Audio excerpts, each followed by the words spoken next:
Okay, basic editing using Final Cut Pro. This will be about getting footage out of your camera and into the program, setting up your Final Cut Pro workspace, making cuts, adding some text and simple graphics and sound effects. And as a bonus, a real basic color correction just in case you bombed your white balance on your footage. After watching this, you should have all the knowledge you need to make a talking head video just like this one. Step 1, open Final Cut Pro. On the upper left of your screen, choose File, then New, then Library.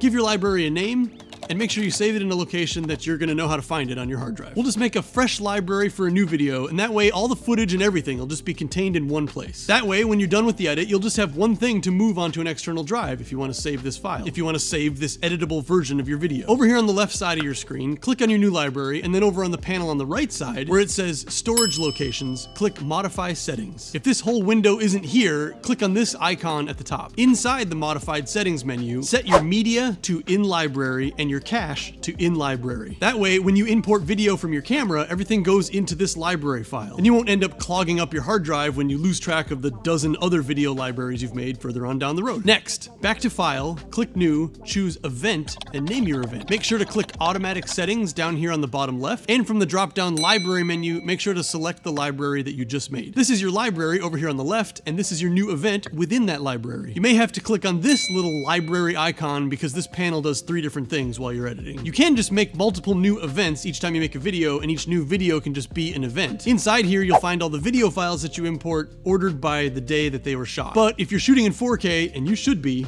your library file is gonna get really big really fast. And you're not gonna wanna keep every video file you ever make on your hard drive because you'll just run out of space pretty quick. So now your event is selected, you've picked automatic settings, and that way your workspace will be set up for whatever resolution and frame rate your camera was set at when you recorded. I suggest 4K at 24 frames per second. Now, this untitled icon at the top is the name of your actual project. Now you're ready to import your first bit of video. You can either just plug your camera into your computer with the USB cable while it's turned on, or take out the SD card and insert that in your computer. They'll both do the same thing. Final Cut Pro should recognize that you've inserted a drive and open up this import window. If it doesn't, that's okay too. Just open the drive from your desktop, and then you can literally just drag video files from your camera card onto this project space on the left. Same thing goes for all audio files or graphics or anything you want to be part of your project. But first, let's just start with the main video file. This video's ready to edit, unless you capture the audio separately. For instance, I'm capturing audio from this little microphone here above my head, which is going to a computer to my left. So I'll have to combine the audio and the video before I can edit. If you're doing that, or if you're recording your audio separately onto like a mixer or something, take the card out of that mixer, or take the file off of this computer. If you have done this, hold down the command key, click on the video file and the audio file, then right-click and choose Synchronize Clips. That should automatically sync up your audio and your video file as long as your video file has some kind of audio in it too, like just from the camera's microphone or whatever. If you recorded your audio directly to your camera, ignore that last step. Take your main video file and drag it down here to the timeline. If you did sync an audio and video file into a third file, take that third file and drag that down into your timeline. Real quick, if you filmed in a place where your lighting remained the same throughout the whole video, like this in a studio environment, then before we chop everything up, over on the panel on the right, this is your inspector, go all the way to the top, this little icon is for color. Click that, and where it says no corrections, pull down the menu to color wheel. And the first thing under wheels will be temperature. That's the one thing as a total beginner that you might want to mess with, just to get your skin tone looking whatever way you feel is natural. In a future video, I'll explain how to do that in your camera so you don't have to do it here. Now you'll see little previews of your video, and below it a waveform for the audio, which is super helpful for seeing where you paused or stopped or repeated yourself, and those are all the things we're going to chop out of this video. When I record a video, I script almost everything I'm going to say, but I don't read anything into the camera. I have a laptop, usually just off screen right now because I'm going to do the editing, it's on my desk, and I'll read a line out loud and then turn to the camera and say the same thing into the camera. It helps to come out more natural sounding.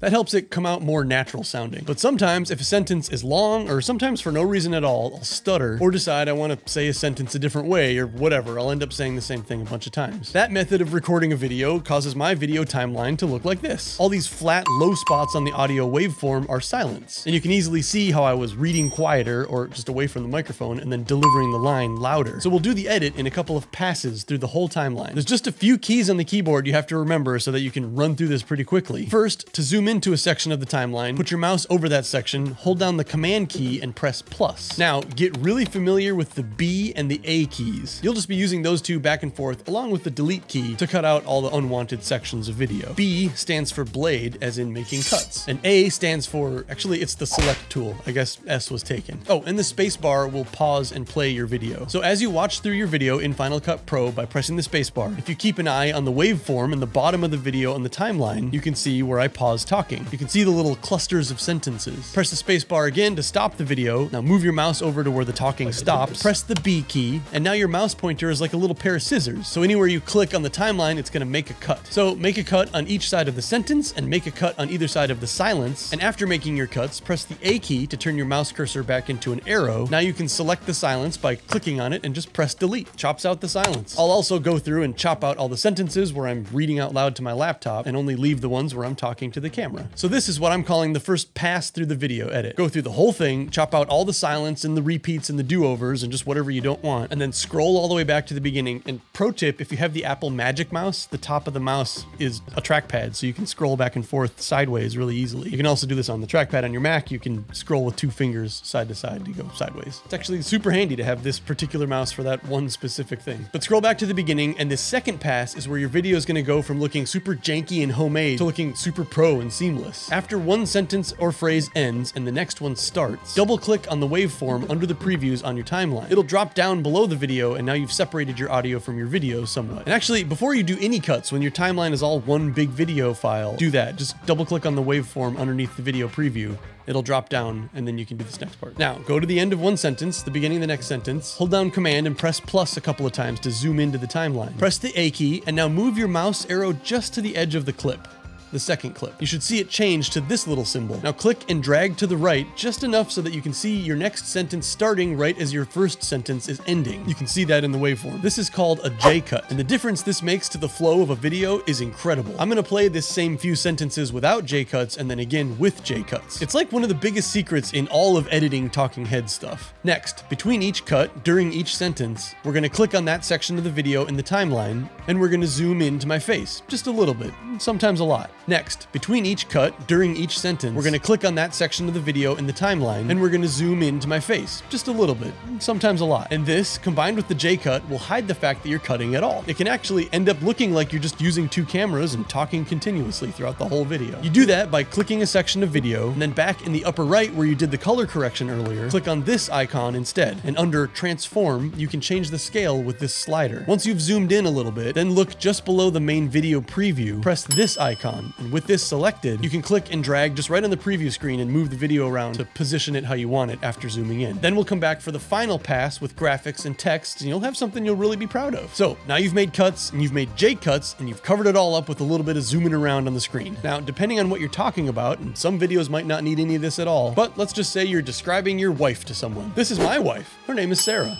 Now, to do what you've just seen, first, of course, you'll need a picture of your wife, or your toaster oven, or whatever thing you're going to be talking about. In my opinion, this effect is amplified if you have the background cut out and it's a transparent PNG file, but Photoshop is a subject for another video. Wherever you have this file on your hard drive, you can literally just go to your Finder and drag that picture file right into your timeline, just above your video. No import needed. After you've dragged the picture into your timeline, it's going to be full screen on your timeline, and that's too big. So, the same with zooming your video, you'll press the A key, click on her picture file, and then go over to the right side of your workspace and use this same slider to shrink her down. Then with that same transform tool under the preview screen selected, then you can reposition her on your screen wherever you want her to appear. To get her animated to fly up from the bottom of the screen like I did, we're going to go back over to the transform panel on the right, and instead of zoom, look at where it says position. This diamond-shaped outline on the right side is a keyframe. When you set a keyframe, that's the starting position in the timeline for whatever change you're going to make after that. So we're setting a keyframe at this point in the video. This keyframe is specifically related to the position because it's just to the right of the position